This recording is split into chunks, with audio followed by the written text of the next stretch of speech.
Sally, there's a strong argument that says this should have been dealt with by the late Queen all those years ago when she first stripped Andrew of his titles. And she was too soft then. Do you buy that? Not entirely. I think she was trying to keep the ship sailing.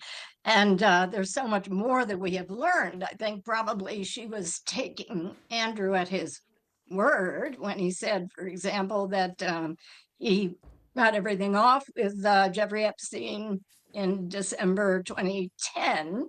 And we now know through that leaked email or revealed email from 2 months later that he was writing a very cozy email Right. to Jeffrey Epstein.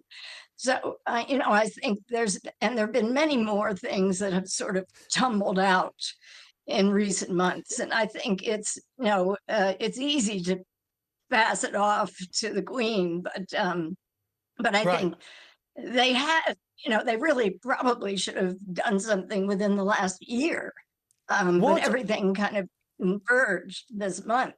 Right. So what is it, do you think, that finally drew and pushed the king to do this? I mean, for instance, we saw the picture of at one of the girls' birthday parties of Epstein, Weinstein and Maxwell, all sort of in a fancy dress. We've seen questions today about the Duke of Edinburgh, Prince Edward's arrangements on his lease at Bagshot House. Do you think the king is really concerned that the waters are lapping too close to home?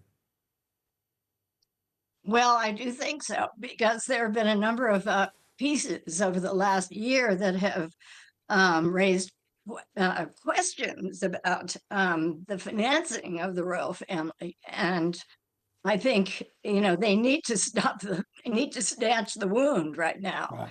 And I mean, just yesterday, the New Statesman magazine had a pretty rough cover story about calling for the abolition of the monarchy. Right. It's a very tough piece, and I think, I don't think things like that can be ignored. I mean, we have seen since Prince Charles became king, Right. we've seen more Republicans out on the streets holding up banners saying, "You're not my, no more kings, you're not my king." And so I think they fear that this, if it were to continue, it would keep damaging the royal family and the monarchy. Can I finally ask you, from my reading of this, because he's being sent to Sandringham, the private estate, got a house there, losing all. This is the closest one might define to sending him into domestic exile. In other words, in the old days, the abdicated king, he went to Paris. The last thing they want is Andrew overseas in Dubai, paparazzi galore. Send him into domestic exile, Sandringham estate, go away and disappear.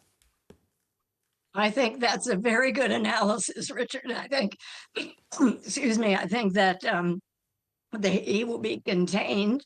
There is security around, if he were, for example, to go to Wood Farm, where the Duke of Edinburgh, Prince Philip, lived in his last years. I think that would be a safe place. It's a place where Fergie and had stayed, actually, when they had Christmas at Sandringham, and she stayed there because the Queen sort of felt sorry for her. And so it's a place where people have been allowed to kind of take refuge. Right. And I wouldn't say that necessarily for him, but it is. I've seen it. I've been there. It's a very secluded place, and it has a lot of security.